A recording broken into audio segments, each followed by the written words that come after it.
بالله من الشيطان الرجيم بسم الله الرحمن الرحيم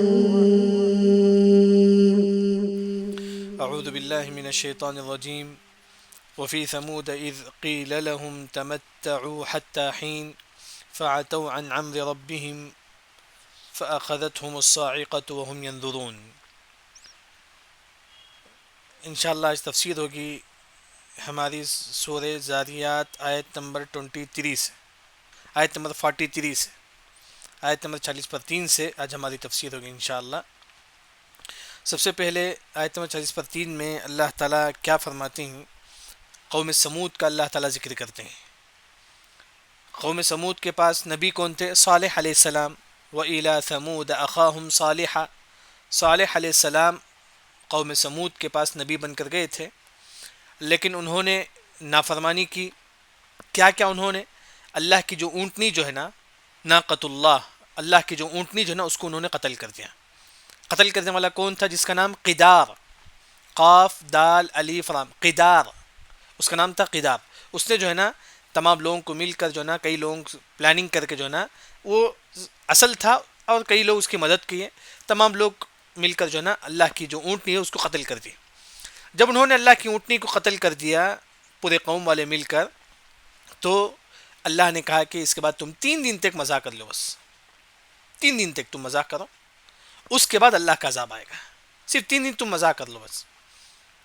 تو اس کے بعد اسی طرح ہوا جیسا کہ 3 دن تک اللہ نے وہی فرمایا کہ وفی ثمود، سمود علیہ السلام، سمود کا جو قوم کے بارے میں اللہ تعالیٰ ذکر کرتے ہیں، اذ جب، قیل لہم جب کہا گیا، لہم ان کے لیے، جب اللہ نے قوم سمود سے کہا کہ تمتعو تم مزاح کرو، حتی حین، حتی یہاں تک کہ حین وقت، یہاں تک کہ ایک وقت آ جائے، یعنی کہ 3 دن تک تم کیا ہے مزاح کرو بس. 3 دن تک تم کیا کھانا ہے کھا لو، کیا کرنا ہے کرو، کیونکہ 3 دن کے بعد عذاب آنے والا ہے. وہی اللہ نے فرمایا کہ تمتعو تم مزاح کرو، حتی حین 3 دن تک بس. ایک وقت مطلب دوسری آیت میں اللہ نے فرمایا کہ 3 دن تک کیا ہے تم مزاح کرو.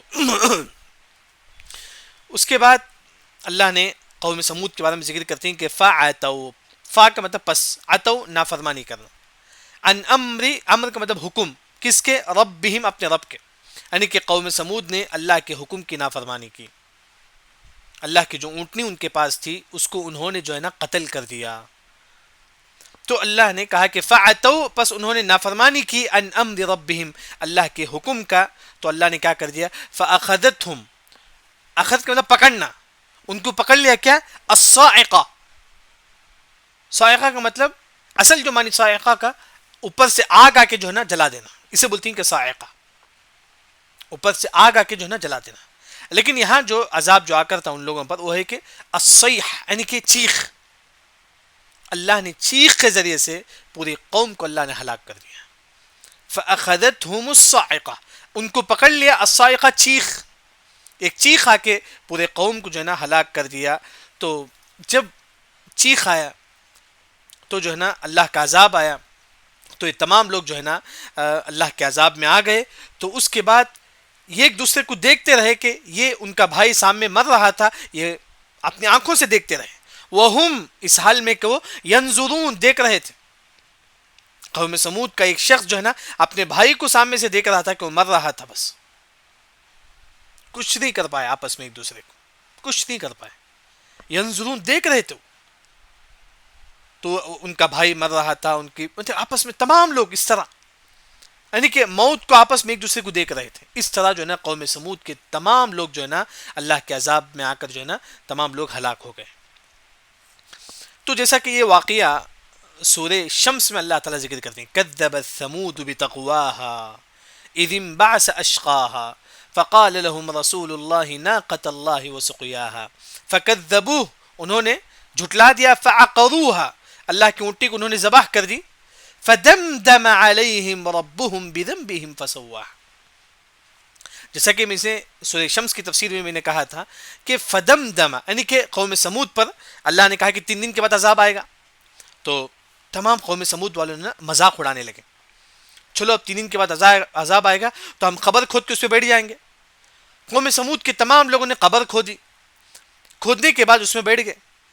اب چلو 3 دن ہو گیا تو اب عذاب آئے گا. تو ویسے ہی جو ہے نا اللہ کا عذاب آ گیا. تو اسی طرح کیا ہوا کہ تمام لوگ جو مذاق کر کے قبر کھود کے بیٹھ گئے تھے، قبر میں بیٹھے ہوئے تھے، اس کے بعد جو ہے نا اوپر آ کے پتھر گر گیا. اس طرح جو ہے نا فسواہا، یعنی کہ زمین برابر ہو گیا. یہ مذاق میں زمین قبر کے اندر بیٹھ گئے تھے تو اس کے بعد کیا ہو گیا، اوپر مٹی آ کے پتھر آ کے گر گیا، وہ اندر مر گئے. فدمدم علیہم، اللہ نے ان کو ہلاک کر دیا. تو وہی جو ہے نا سورہ شمس میں بھی اللہ نے جو ہے نا اس واقعے کو ذکر کرتے ہیں. پھر اس کے بعد اللہ تعالیٰ یہ فرماتے ہیں جب عذاب آیا قوم سمود پر، اب ہوتا ہے کہ کوئی چیز زلزلہ آتا ہے تو ہم اٹھ کر بھاگتے ہیں، کہیں کچھ ہو گیا تو ہم وہاں سے نہ اٹھ کر بھاگتے ہیں. تو اللہ نے کہا کہ فَمَسْتَطَاعُوا مِنْ قِيَامٍ، جب اللہ کا عذاب آیا قوم سمود کا کوئی بھی انسان اٹھ کر نہیں اٹھنا بھی کوئی وقت نہیں تھا ان کے واسطے. کوئی انسان بیٹھا ہوا تھا، اللہ کا عذاب آ گیا، اٹھ کر بھاگنے کا بھی وقت نہیں تھا کہ اللہ کا عذاب اس کے اوپر آ کر وہ ہلاک ہو گیا. کوئی انسان سویا ہوا تھا قوم سمود میں، اب وہ چاہتا تھا کہ اٹھ کر بھاگ جاؤں، اللہ کے عذاب سے نہیں ہوا. اللہ کے عذاب سے بچنے کے لیے کوئی انسان جو ہے نا پانی پی رہا تھا، وہ چاہتا تھا کہ اللہ کے عذاب سے بھاگے، نہیں ہوا. یعنی کہ ایک لمحہ بھی ان کے لیے ٹائم نہیں تھا کہ وہ اللہ کے عذاب سے بچے. وہی اللہ نے کہا فَمَسْتَطَاعُوا، فا کا مطلب پس، ما نہیں، استطاعوا طاقت رکھنا، من قیام کھڑے ہونے کا. یعنی کہ قوم سمود کا کوئی انسان بیٹھا ہوا تھا، اب 3 دن کے بعد عذاب آ گیا تو ہم لوگ کیا کرتے، کوئی چیز آ گیا ڈراؤنی چیز، کوئی جل گیا کہیں، ہم وہاں سے اٹھ کر بھاگتے ہیں. اس طرح جب اللہ کا عذاب آ گیا قوم سمود کا کوئی بھی انسان جو جہاں بیٹھا ہوا تھا وہیں بیٹھا ہوا تھا، وہیں آ کر اس کا اللہ کا عذاب جو نا اس کے پاس آ گیا. وہ اٹھ کر بھاگنے کی اس کے پاس طاقت نہیں تھی. فَمَسْتَطَاعُوا، طاقت نہیں تھی ان کے پاس، من قیام کھڑے ہونے کا. جو انسان بیٹھا ہوا تھا وہیں وہ ہلاک ہو گیا اللہ کے عذاب سے. فَمَسْتَطَاعُوا مِن قِيَامٍ. پھر اللہ نے کہا کہ وَمَا كَانُوا مُنْتَصِرِينَ، وما نہیں تھا، کانو کوئی، منتصرین آپس میں ایک دوسرے کی مدد کرنا. اب معلوم ہوتا ہے کہ بھائی بہن کی مدد کرتا ہے، باپ بچوں کی مدد کرتا ہے، کوئی چیز ڈھرو نہیں ہوتا ہے تو ہم لوگ جو نا اپنے بچوں کی مدد کرتے ہیں، اپنے گھر والوں کی مدد کرتے ہیں. اللہ نے کہا کہ وما كانوا منتصرین، کوئی آپس میں ایک دوسرے کی مدد نہیں کیا. تمام لوگ بلکہ یہ دیکھ اس کی موت کو اپنی آنکھوں سے دیکھ رہے تھے. کوئی تمام لوگ مدد کرنے کی طاقت نہیں تھی. نہ باپ بیٹے کی مدد کیا، نہ بیٹا باپ کا مدد کیا. جب اللہ کا عذاب آ گیا تو تمام پر اللہ کا عذاب آ گیا. وما كانوا منتصرین، کوئی آپس میں ایک دوسرے کی مدد نہیں کیا. اس کے بعد اللہ تعالیٰ جو نا قوم سمود کا ایک مختصر واقعہ ذکر کرتے ہیں. اس کے بعد اللہ نے کہا وقوم نوح، قوم نوح کا اللہ تعالیٰ ذکر کرتے ہیں کہ من قبل، اس سے پہلے. معلوم ہے کہ قوم نوح کو نوح علیہ السلام کی جو قوم ہے اللہ نے ان کو پانی میں ڈبو دیا تھا. ان کے بیٹے کو بھی اللہ نے پانی میں ڈبو دیا تھا، کنعان جو ان کا بیٹا تھا. وقوم نوح من قبل انہم کانوا قوما فاسقین، اس سے پہلے وہ ایک فاسق قوم تھے، کافر قوم تھے. یعنی کہ قوم نوح نے بھی جو انہوں نے بھی جو ہے نا اللہ کی نافرمانی کی، اللہ نے ان کو بھی جو ہے نا ہلاک و برباد کر دیا. یہاں اگر آپ، جیسا کہ میں نے اس سے پہلے بھی کہا تھا کہ سورہ زاریات رزق کے بارے میں ہے. سورہ زاریات کا ایک اہم ٹاپک جو اس میں رزق صرف کھانا پینا نہیں ہے، اولاد بھی رزق ہے، یہ ہوا بھی رزق ہے، کیونکہ یہی ہوا سے انسان زندہ رہتا ہے. یہ پانی بھی رزق ہے، یہی پانی ہے انسان کو زندہ رکھتا ہے، اگر پانی نہیں پیے تو انسان مر جاتا ہے. یہ مٹی بھی رزق ہے، کیسے؟ یہی مٹی سے پودا نکلتا ہے جسے انسان کھاتا ہے، پیتا ہے، اس پودے سے جو نا پھل لاتا ہے. یعنی کہ یہ آگ بھی رزق ہے، اسی آگ کے جیسے انسان کھانا پکاتا ہے، سب کچھ. یعنی کہ سورہ زاریات ایک رزق اس کا تعلق، جیسا کہ اللہ نے یہاں بھی اللہ تعالیٰ فرماتے ہیں کہ فَوَرَبِّ السَّمَاءِ وَالْأَرْضِ إِنَّهُ لَحَقٌّ مِثْلَ مَا أَنَّكُمْ تَنطِقُونَ. جس طرح تم بات کرتے ہو، تمہارے بات میں کوئی شک نہیں ہے، اس طرح اللہ کا رزق تمہارے پاس آئے گا، آ کر ہی رہے گا، اس میں کوئی شک نہیں ہے. جتنا انسان کی جتنی مقدر ہے اتنی رزق ہر انسان کو مل کر ہی رہے گا. یہاں رزق کی تو بات یہاں ہے. پھر اللہ نے ابراہیم علیہ السلام کا واقعہ ذکر کرتے، اس میں بھی رزق کی بات ہے. کہاں ابراہیم علیہ السلام کو اللہ نے 100 سال کے بعد اللہ نے اولاد سے نوازا. یعنی کہ کب کس کو کتنا رزق ملنا ہے وہ اللہ کو معلوم ہے. ہم لوگ یہ چاہتے ہیں کہ چھوٹے ہی میں بہت بڑے مالدار بن جائے. بعض لوگوں کی خواہش ہوتی ہے کہ 30 سال میں بہت بڑے مالدار بن جائے. نہیں ہو سکتا. یعنی کہ اللہ تعالیٰ جب چاہے اسی وقت اللہ تعالیٰ رزق، جب اللہ تعالیٰ چاہے تبھی ہم کو رزق دے گا. جیسا کہ اللہ نے ابراہیم علیہ السلام کو 100 سال کے بعد اللہ نے اولاد سے نوازا، یعنی کہ رزق اللہ تعالیٰ کے ہاتھ میں ہے، اولاد بھی اللہ کا رزق ہے۔ کئی لوگوں کو اولاد نہیں ہوتی، اللہ تعالیٰ جب چاہے تبھی اللہ تعالیٰ ان کو اولاد دے گا۔ کئی لوگوں کی اولاد ہوتی ہے لیکن وہ وفات پا جاتے ہیں، کیوں؟ کیونکہ اللہ نے نہیں چاہا۔ وما لم یشأ لم یکن۔ امام تحاوی نے اپنی کتاب عقید تحاویہ میں ذکر کرتے ہیں کہ اللہ تعالیٰ کے بارے میں جو اللہ تعالیٰ نہیں چاہتا وہ نہیں ہوگا، جو اللہ تعالیٰ نہیں چاہتا وہ نہیں ہوگا۔ یعنی کہ کئی لوگوں کی اولاد ہوتی ہے لیکن ان کی وفات ہو جاتی ہے کیونکہ اللہ تعالیٰ نہیں چاہا۔ یعنی کہ اولاد بھی اللہ کی رزق ہے۔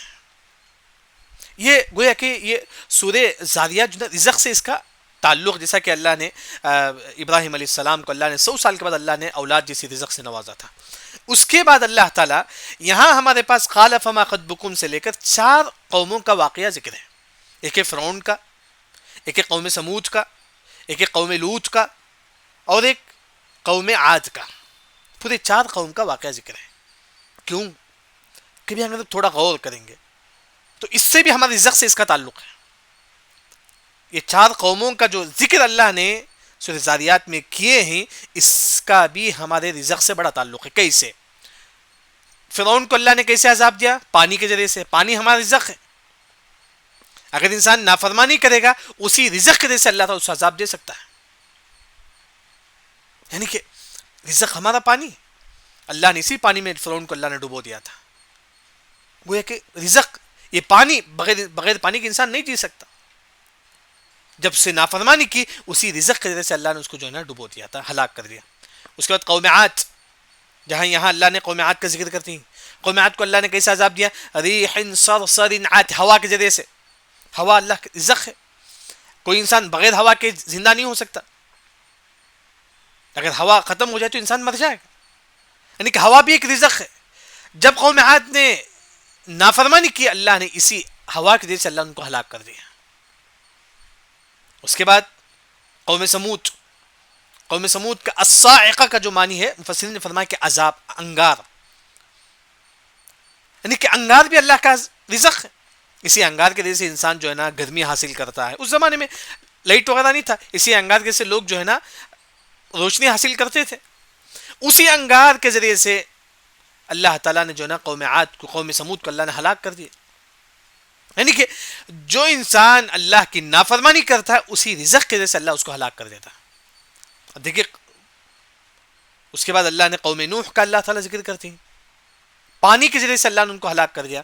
قوم لوط، اللہ نے وہاں فرمایا کہ مٹی کے ذریعے سے، جہاں یہاں اللہ نے فرمایا کہ لنرسل علیہم حجارۃ من طین، یہ جو پتھر ان کے پاس آئے تھے وہ مٹی کے تھے۔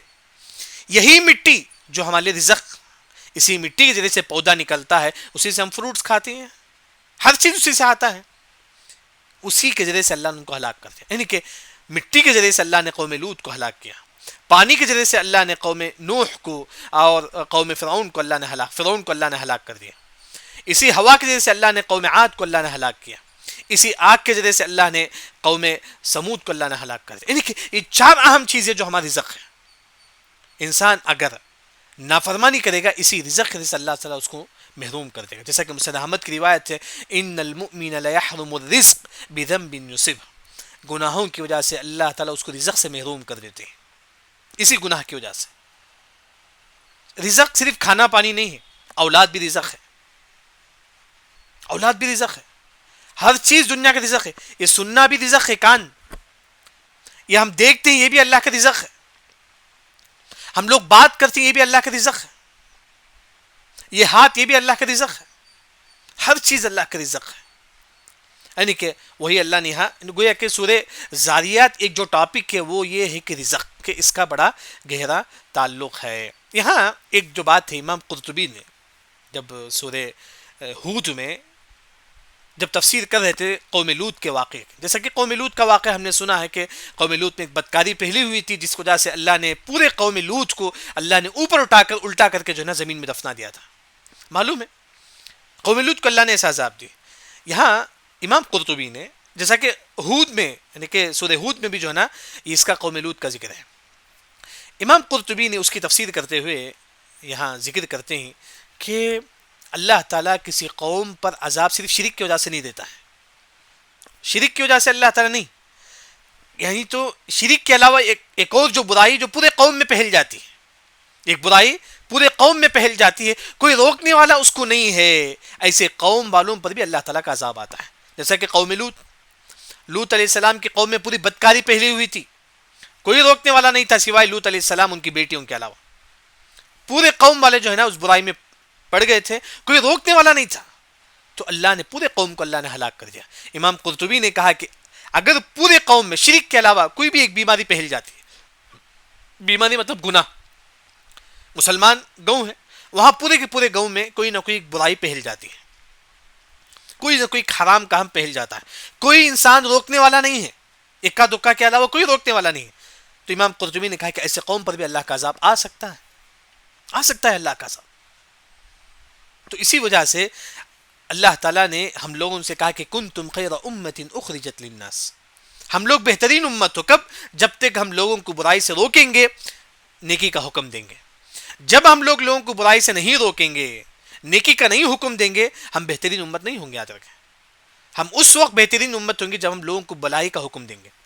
کوئی بے نمازی ہے، ہم اسے نمازی کا حکم دیں. کوئی انسان حرام کماتا ہے، ہم اسے حرام سے روکے. کوئی انسان جھوٹ بولتا ہے، ہم سے جھوٹ سے روکے. یعنی کہ جب تک ہم نیکی کا حکم دیں گے ہم بہترین امت ہو. جیسا کہ ہم بولتے ہیں کہ ہم بہترین امت ہو، بہترین امت ہو. کب ہم بہترین امت ہوں گے؟ کب میں بہترین امت ہوگا؟ کب آپ بہترین امت ہوں گے؟ میں اس وقت بہترین امت ہوگا جب میں برائی سے برائی کو روکتا ہوں. جب کوئی انسان برائی کرتا ہے میں اسے روکتا ہوں، تب میں بہترین امت ہوں. اگر میں کسی انسان کو برائی سے نہیں روکتا ہوں، میں بہترین امت میں سے نہیں ہوں. اسی وجہ سے جیسا کہ آج جماعت اسلامی لوگ جو بولتے ہیں کہ ہم لوگوں کو نہیں روکیں گے برائی سے، کیونکہ اگر لوگوں کو بولیں گے کہ حلال ہے یا حرام ہے، وہ ہم سے بھاگ جائیں گے. جبکہ اللہ نے کہا کہ تم بہترین امت اس وقت ہوں گے تأمرون بالمعروف وتنہون عن المنکر، جب تک تم لوگوں کو بھلائی کا حکم دیں گے، برائی سے روکیں گے. یعنی کہ یہ پوری جو قوم جیسا کہ شعیب علیہ السلام کی قوم پر ناپ تول میں کمی کر رہے تھے، کوئی روکنے والا نہیں تھا، اللہ نے عذاب دے دیا. یعنی کہ کوئی بھی قوم میں کوئی برائی پھیل جاتی ہے، کوئی روکنے والا اگر نہیں ہے تو اللہ کا عذاب کیا ہے؟ آ سکتا ہے. اس کے بعد اللہ تعالیٰ جو ہے نا یہاں کئی قوموں کا ذکر کرنے کے بعد اب اس قوموں کو، جیسے کہ فرعون کو اللہ نے عذاب دیا، قوم سمود کو اللہ نے عذاب دیا، قوم نوح کو اللہ نے عذاب دیا، قوم عاد کو اللہ نے عذاب دیا، تو وہی انسان کر سکتا ہے جس کے اندر طاقت ہو، جس کے اندر پاور ہو. وہ کون ہے؟ اللہ تعالیٰ. وہی اللہ نے فرمایا والسماء بنیناها، والسماء اور آسمان، ابنیناها ہم نے اس کو بنایا ہے. اللہ نے آسمان کو بنایا ہے بِأَيْدٍ قوت، اپنی طاقت سے، کیونکہ طاقتور وہی ہے، وہی عذاب دے سکتا ہے. بِأَيْدٍ کا مطلب قوت، طاقت. یہاں ہاتھ نہیں ہے، یہاں ہاتھ کے معنی میں نہیں ہے. بِأَيْدٍ کا مطلب یہ ید کی جمع ایدی نہیں ہے، یہ بِأَيْدٍ کا مطلب طاقت اور قوت. جیسا کہ امام شنقیطی نے اپنی تفسیر اضواء البیان میں ذکر کرتے ہیں کہ العدو والایدی اس کا جو معنی ہے القوہ، طاقت کے معنی میں، یہاں ہاتھ کے معنی میں نہیں ہے. یعنی کہ آسمان کو اللہ نے بنایا بِأَيْدٍ، اپنی طاقت سے، اپنی قوت سے. یہی وہ طاقت ہے جو اللہ نے جو ہے نا جسے چاہے اللہ تعالیٰ ہلاک کر سکتا ہے. پھر اس کے بعد اللہ نے فرمایا کہ وَإِنَّا لَمُوسِعُونَ، اور ہم ہی جو ہے نا، لموسعون کی تین تفسیر ہے. ایک لموسعون، اللہ نے فرمایا کہ ہم ہی لقادرون، قدرت رکھنے والی، یعنی کہ ان اللہ علی کل شیء قدیر کے معنی اللہ تعالیٰ ہر چیز پر قدرت رکھتا ہے. کسی کو ہلاک دینا، ہلاک کرنا ہے، یہ اللہ کے لیے آسان ہے.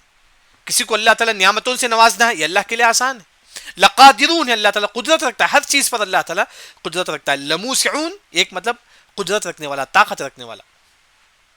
دوسری جو تفسیر ہے وہ یہ کہ لموسعون مطلب کشادہ کرنے والا، یعنی کہ آسمان کو اللہ نے کشادہ کیا، پہلایا، پہلانے کے معنی میں آسمان کو اللہ نے اچھی طریقے سے پہلایا.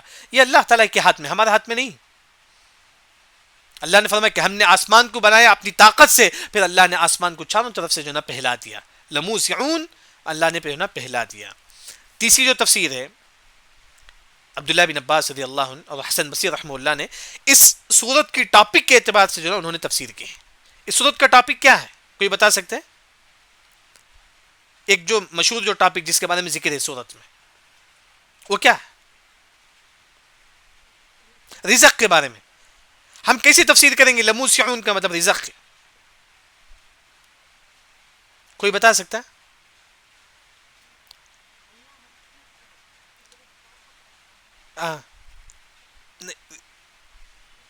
واسع ایک معنی کشادہ کرنا. کیا بولے آپ؟ احسنت احسنت. لموسیون کا مطلب بہت زیادہ رزق دینے والا. لموسیون کی ایک تفسیر اسی سورت کی ٹاپک کے اعتبار سے حسن بصری رحمہ اللہ نے کہا کہ بہت زیادہ رزق دینے والا. رزق میں کشادگی. اللہ جتنا رزق دے گا اسے کوئی نہیں دے سکتا. یاد رکھیں حدیث میں آتا ہے کہ لو ان اولکم وآخرکم وانسکم وجنکم، پورے لوگ آدم علیہ السلام سے لے کر قیامت تک جتنے لوگ آئیں گے تمام لوگ ایک میدان میں کھڑے ہو جاؤ. پھر اللہ نے فرمایا کہ انس اور جن تمام لوگ ایک میدان میں کھڑے ہو جاؤ. فسألونی، دیکھیں اللہ کے پاس کتنا رزق ہے. تمام لوگ اللہ سے مانگتے ہیں. اللہ نے فرمایا کہ فأعطیت کل واحد منہم مسألتہ، تمام لوگ جو مانگتے ہیں اللہ تعالیٰ تمام کو بھی دے دیتا ہے. یعنی کہ آدم علیہ السلام سے لے کر قیامت تک جو لوگ آئیں گے، پھر تمام جن ایک میدان میں کھڑے ہو کر اللہ سے مانگتے ہیں، اللہ تعالیٰ تمام کو ان کی مانگی ہوئی چیز دے دیتے ہیں. پھر اللہ تعالیٰ فرماتے ہیں ما نقص ذلک من ملک شیئا، اللہ کے خزانے میں کچھ بھی کمی آنے والی نہیں، کچھ بھی رتی برابر بھی کمی آنے والی. یعنی کہ لموسعون بہت زیادہ رزق دینے والا. اسی وجہ سے انسان ہمیشہ اللہ پر بھروسہ رکھے. رزق دینے والا وہ ہے، رزق دینے والا اللہ تعالیٰ. لموسعون یعنی کہ بہت زیادہ رزق دینے والا. پھر اس کے بعد اللہ نے فرمایا والارض مدد والارض فرشناها، والارض اور زمین فرشناها ہم نے اس کو بچھا دیا، ہم نے زمین کو بچھا دیا. فنعم، پس فہ کا مطلب پس، نعم بہتر، ماہدون کیا ہے بہترین اللہ نے بچھایا ہے. ماہدون کا مطلب بہترین بچھانا. دیکھیں زمین بالکل فلیٹ ہے، کئی پہاڑ ہے تو ادھر ہے پہاڑ، بالکل زمین فلیٹ ہے. اگر زمین کہیں گڑا ہوتا تو انسان نہیں بن سکتا تھا گھر. اگر زمین ایک دم گھٹ بھی ہوتا تو انسان کھیتی باڑی نہیں کر سکتا. انسان کھود بھی نہیں سکتا، جب کھود نہیں سکتا تو گھر بھی نہیں بن سکتا. یعنی کہ زمین کو اللہ نے نرم بھی بنایا اور گھٹ بھی بنایا. یعنی کہ زمین کم از کم انسان زمین کو دیکھ لے، جیسا کہ سورہ غاشیہ میں اللہ نے فرمایا کہ وَإِلَى الْأَرْضِ كَيْفَ سُطِحَتْ، تم زمین کی طرف دیکھو اللہ نے کیسے زمین کو اللہ نے بچھو دیا، کیسا اللہ نے زمین کو بچھایا ہے. وہی فَنِعْمَ الْمَاهِدُونَ، کتنا ہی اللہ نے زمین کو بچھایا ہے. کم از کم انسان اس پر غور کرے گا تو اللہ کی نعمت کا احساس اسے ہوگا. وہی اللہ نے فرمایا کہ وَيَتَفَكَّرُونَ فِي خَلْقِ السَّمَاوَاتِ وَالْأَرْضِ، تم اللہ کے مخلوقات پر بھی تم غور و فکر کرو، یہ بھی ایک عبادت ہے. عمر بن عبدالعزیز رحمہ اللہ نے فرمایا کہ افضل العباد التفکر فی خلق اللہ، سب سے افضل عبادت یہ ہے انسان اللہ کے مخلوقات میں غور و فکر کرے. کیسا اللہ نے زمین کو بنایا ہے، کیسا زمین ایک دم فلیٹ ہے، کیسا زمین پر اللہ نے پہاڑ کو رکھا ہے. یعنی کہ اللہ کے مخلوقات پر غور و فکر کرنا یہ سب سے افضل عبادت ہے. بلکہ بعض علماء نے کہا کہ نماز روزے سے سب سے افضل عبادت یہ ہے کہ آپ اللہ کے مخلوقات پر غور و فکر کرو. کیونکہ نماز اور روزہ واجب ہونے سے پہلے آپ صلی اللہ علیہ وسلم 40 سال تک اللہ کے مخلوقات پر غور و فکر کرتے تھے. 40 سال کے بعد نبی بنے تھے، اس کے بعد نماز سے واجب ہوا تھا. 40 سال تک آپ صلی اللہ علیہ وسلم جو ہے نا غار حرا میں بیٹھ کر اللہ کے مخلوقات پر، پہاڑ پر، زمین پر غور و فکر کرتے تھے. یہ سب سے افضل عبادت ہے، بلکہ نماز سے بھی افضل عبادت ہے. یعنی کہ ایک اہمیت بتانا ہے کہ انسان جو ہے نا اس پر بھی غور و فکر کرے. اس کے بعد اللہ تعالیٰ یہ فرماتے ہیں کہ زمین کو ہم نے بچھا دیا. کتنا ہے اللہ نے زمین کو اچھی طریقے سے بچھایا. پھر اللہ نے کہا کہ وَمِن كُلِّ شَيْءٍ، ہر چیز دنیا میں، وَمِن کل کا مطلب ہر، شَيْءٍ ہر چیز کو اللہ نے دنیا میں خلقنا ہم نے پیدا کیا. دنیا میں اللہ نے ہر چیز کو پیدا کیا. کیسے پیدا کیا؟ زوجین، جوڑے. زوجین کا مطلب جوڑے. اس کا تعلق بھی رزق سے ہے. کوئی بتا سکتا کیسا ہے رزق؟ دنیا میں ہر چیز کو اللہ نے جوڑا پیدا کیا، اس کا تعلق بھی رزق سے ہے. کیسے؟ کسی کو کیسا ہے رزق؟ اس کا تعلق ایک ہوتا ہے کہ جوڑا میں مرد اور عورت، ایک اور جوڑے میں کیا ہوتا ہے کہ سورج اور چاند. زوجین ہر چیز جوڑے. سورج اور چاند ہمارا رزق ہے. اگر سورج اور چاند نہیں ہوتا تو ہم نہیں رہ سکتے. یہ گرمی انسان کو جو ہے نا وٹامن دیتی ہے، جسم میں صحت دیتا ہے. چاند اسی کی روشنی میں انسان چلتا ہے، یہ بھی اللہ کا رزق ہے. وَمِن كُلِّ شَيْءٍ خَلَقْنَا زَوْجَيْنِ، ہر چیز کو اللہ نے جوڑا پیدا کیا. کھٹا اور میٹھا، حلو اور مر، کھٹا اور میٹھا ہے. اسی طرح کالے اور گورے، ہر چیز دنیا میں جوڑا ہے، یاد رکھیں. پودے میں بھی جوڑا ہے، مذکر مؤنث، ہر چیز میں اللہ نے جوڑا پیدا کیا، نر اور مادہ. جیسا کہ اگر بولا جائے تو رزق بکرا اور بکری، یہ بھی ہمارا رزق ہے، گائے میں بھی، یعنی کہ ہر چیز میں اللہ نے جوڑا پیدا کیا. کیوں؟ یہ رزق ہے ہمارے لیے. وَمِن كُلِّ شَيْءٍ خَلَقْنَا، ہر چیز میں ہم نے جو ہے نا زوجین، جوڑا پیدا کیا، نر اور مادہ، کھٹا میٹھا، درخت میں مذکر مؤنث، ہر چیز میں اللہ نے جو ہے نا جوڑا پیدا کیا. لعلکم، تاکہ تم جو ہے نا تذکرون، نصیحت حاصل کرو، تاکہ تم نصیحت حاصل کرو کیسا اللہ نے اس طرح پیدا کیے ہیں. اس کے بعد جب ہم سوچتے ہیں کہ اللہ نے ہم لوگوں کے لیے جو نا جوڑا، آسمان کو پیدا کیا، زمین کو پیدا کیا، پھر ہر چیز میں اللہ نے جو ہے نا جوڑا پیدا کیا، مذکر مؤنث، شوہر بیوی، یعنی کہ ہر چیز میں اللہ نے جو ہے نا جوڑا پیدا کیا. جب انسان کو احساس ہونا چاہیے کہ اللہ نے ہمارے لیے سب کچھ کیا، تو ہم اللہ کے لیے کیا کیے، ہم اللہ کے لیے کیا قربانی ہم نے دیا ہے. تو اللہ نے کہا کہ ففروا الی اللہ، تم دوڑو اللہ کی طرف. ففروا الی اللہ، جب اللہ نے ہمارے لیے آسمان، زمین، سب کچھ جب اللہ نے ہمارے لیے پیدا کیا ہے، ففروا الی اللہ، پس فروا، دوڑو الی اللہ، اللہ کی طرف. یعنی کہ فر کا معنی اگر آپ واقعی معنی میں غور و فکر کریں گے تو یہاں اللہ نے فرمایا فروا کا مطلب دوڑو، کس کی طرف؟ اللہ کی طرف، ڈرتے ہوئے، اللہ کے عذاب سے ڈرتے ہوئے اللہ کے پاس جانا چاہیے، دوڑنا چاہیے. فر کا اصل معنی اگر آپ قرآن میں دیکھیں گے تو اس کے معنی ڈر کے معنی میں آتا ہے. کیسے؟ آپ دیکھیں گے اللہ نے فرمایا کہ قل ان الموت الذی، بے شک موت، تفرون من، تم اس سے بھاگتے ہو. وہاں بھی فر کا لفظ استعمال ہوگا، موت کے ساتھ اللہ نے فر کا لفظ اللہ نے استعمال کیا ہے. موت سے ہر انسان ڈرتا ہے، ڈر ہوتی ہے فطری چیز، جیسے کہ عائشہ رضی اللہ عنہ فرماتی ہے کہ ہر انسان موت سے ڈرتا ہے، فطری چیز. یعنی کہ جب وہاں بھی اللہ نے فر کا لفظ استعمال کیا، گویا کہ انسان موت سے ڈرتا ہے، تو وہاں اللہ نے فرمایا کہ ففروا، تم اللہ کی طرف بھاگو، تو ڈرو، اللہ کے عذاب سے ڈرو. ففروا الی اللہ، گویا کہ ہمارا اہل سنت والجماعت کا عقیدہ یہ ہے، ہمارے دل میں اللہ کا ڈر بھی ہونا چاہیے، اللہ کی محبت بھی ہونا چاہیے. دونوں چیز ہمارے دل میں ہو، کہیں اللہ تعالیٰ مجھے عذاب نہ دے، اور ساتھ میں امید بھی ہو کہ اللہ تعالیٰ انشاءاللہ مجھے جنت دے گا. ففروا الی اللہ، بس تم دوڑو اللہ کی طرف.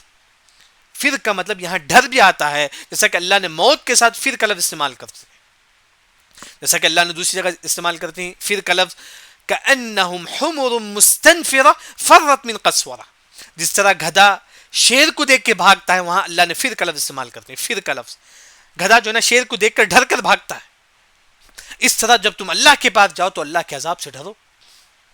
یہ ہے ففروا الی اللہ، تم دوڑو اللہ کی طرف. کیا مطلب ہے؟ گناہ کرتے ہو تو گناہ کو چھوڑ کر اللہ کی طرف آ، ففروا الی اللہ. اگر آپ فرائض انجام، بعض لوگ فرض نماز تو پڑھتی ہیں، نفل نماز نہیں پڑھتی، ففروا الی اللہ، نفل نماز پڑھو، یعنی کہ اللہ کی طرف دوڑو، صرف فرض نہیں نفل بھی پڑھو، اللہ کی طرف جاؤ. بعض علماء جیسا کہ امام قنوجی وغیرہ جو ہے نا اس کے آیت کی تفسیر کرتی، ففروا، آپ کے پاس علم نہیں ہے قرآن حدیث کا تو الی اللہ، تو قرآن حدیث کا علم حاصل کرو، کیونکہ یہ اللہ کا علم ہے، قرآن حدیث اللہ کا علم ہے. ففروا الی اللہ، تم قرآن حدیث کا علم حاصل کرو. ففروا الی اللہ کے بعض علماء نے کہا کہ محبت اللہ سے. کئی لوگ جو ہے نا ان کے دلوں میں اللہ کی محبت ہوتی ہے لیکن اتنی نہیں، یعنی کہ اللہ کی محبت کو اپنے دل میں بٹھاؤ. ففروا الی اللہ، دوڑو اللہ کی طرف، یعنی کہ ففروا الی اللہ، ہر چیز میں جو ہے نا اللہ ہی کی مقدم ہونا چاہیے. وہیں اللہ نے فرمایا کہ ففروا الی اللہ، حرام کام کرتے تھے، ففروا الی اللہ، اب جو ہے نا توبہ کر کے اللہ کی طرف آ جاؤ. ففروا الی اللہ، آج تک ہم جو ہے نا نفل نہیں پڑھتے تھے، ففروا الی اللہ، اب نوافل کا بھی اہتمام کرو. ففروا الی اللہ، ہمارے پاس علم نہیں ہے قرآن حدیث کا، توحید کا، ففروا الی اللہ، اللہ کا علم حاصل کرو، توحید کا علم حاصل کرو، اللہ کی طرف آؤ، یعنی کہ اللہ کا علم حاصل کرو. جیسا کہ امام ابن ابی العز رحمہ اللہ نے اپنی کتاب العقیدہ الطحاویہ میں ذکر کرتے ہیں کہ سب سے افضل علم یہ ہے کہ ایک مسلمان اللہ کے بارے میں علم حاصل کرے. سب سے افضل علم ہے دنیا کا سب سے افضل علم یہ ہے کہ انسان اللہ کے بارے میں علم حاصل کرے. اسی وجہ سے اہل علم نے فرمایا کہ اگر کوئی مسلمان دنیا کے پوری ڈگری اس کے پاس ہو، اس کے پاس توحید کا علم نہ ہو، وہ مسلمان جاہل ہے، وہ مسلمان جاہل ہے. یعنی کہ اصل جو علم جو ہے نا اللہ تعالیٰ کا علم، وہی اللہ نے فرمایا کہ ففروا الی اللہ، تم دوڑو اللہ کی طرف. پھر اس کے بعد اللہ نے فرمایا کہ انی لکم منہ نذیر مبین، بے شک انی میں لکم تمہارے لیے منہ اللہ کے جانب سے نذیر ہوں، ڈرانے والا ہوں، مبین کھلم کھلا. آپ سے کھلم کھلا ڈراتے تھے، یعنی کہ بولتے تھے کہ یہ حلال ہے یہ حرام ہے، یہ جنت کا راستہ ہے جہنم کا راستہ ہے. یہ آپ سے اللہ کی جانب سے کھلم کھلا جو ہے نا خوشخبری دیتے تھے اور ڈراتے تھے. اسی وجہ سے دعوت دینے کا دو طریقہ ہے، ایک ہے کہ خوشخبری دینا ہے، یعنی کہ آپ یہ 2 رکعت پڑھیں گے تو آپ کو اتنا ثواب ملے گا، ہاں اگر آپ توحید پر رہیں گے تو آپ کو جو ہے نا جنت ملے گی، یہ خوشخبری دینا ہے. اسی طرح ڈرانا بھی جو ہے نا دعوت کا ایک طریقہ ہے، بولنا ہے کہ اگر آپ اس طرح کریں گے تو آپ کو یہ عذاب ملے گا، اگر آپ یہ کریں گے تو اللہ تعالیٰ آپ کو جو ہے نا یہ عذاب دے گا. یعنی کہ جیسے آپ غیبت کریں گے تو اللہ تعالیٰ جو ہے نا آپ کے کل قیامت کی جو ہے نا یہ یہاں لوہا رکھ دیں گے اللہ تعالیٰ، چاندیا لوہا، ایسا کچھ حدیث میں. اس کے وجہ سے انسان اپنے چہرے کو خود بخود جو ہے نا کریچے گا، نوچے گا اپنے چہرے کو غیبت کرنے والا. یعنی کہ اللہ تعالیٰ جو ہے نا اس طرح جو ہے نا یہ بتاتے ہیں کہ جو ہے نا اللہ کے عذاب سے انسان جو ہے نا کھلم کھلا جو ہے نا اللہ کے عذاب سے ڈرانا، یہ بھی دعوت کا ایک طریقہ ہے. جیسا کہ کوئی کافر آپ کو ملتا ہے، آپ بولو کہ اگر آپ اسلام لا لیں گے تو آپ کو جنت ملے گا، اسی طرح اگر آپ اسلام نہیں لائیں گے تو آپ کو جہنم جانا پڑے گا.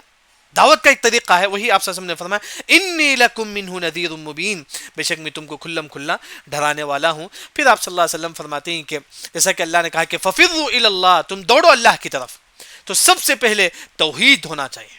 اگر آپ بدعتی ہیں تو توحید کی طرف آ جاؤ، اگر آپ واقعی مسلمان ہیں تو ہماری زندگی میں کوئی شرک کا کام نہ کرو. وہی اللہ نے فرمایا ولا تجعلوا، لا کا مطلب نہیں، تجعلوا تم نہ بناؤ، مع اللہ اللہ کے ساتھ، الہ آخر اپنے اب ایک معبود کو. یعنی کہ عیسائی جو ہے نا عیسیٰ علیہ السلام کو بھی معبود مانتے ہیں نعوذ باللہ، جیسا کہ بعض لوگ آگ کو معبود مانتے ہیں نعوذ باللہ. یعنی کہ اللہ نے فرمایا کہ تم اللہ کے ساتھ کسی اور کو معبود نہ بناؤ. اگر تم شرک کرتے ہو تو جب تم توحید کی طرف آ جاؤ، یعنی کہ تم اللہ کے ساتھ کسی اور کو معبود نہ بناؤ. انی لکم منہ نذیر مبین، بے شک میں تمہارے لیے کھلم کھلا اللہ کے جانب سے ڈرانے والا ہوں. یعنی کہ الحمدللہ یہاں تک آج ہماری تفسیر ہوئی ہے سورہ ذاریات کی.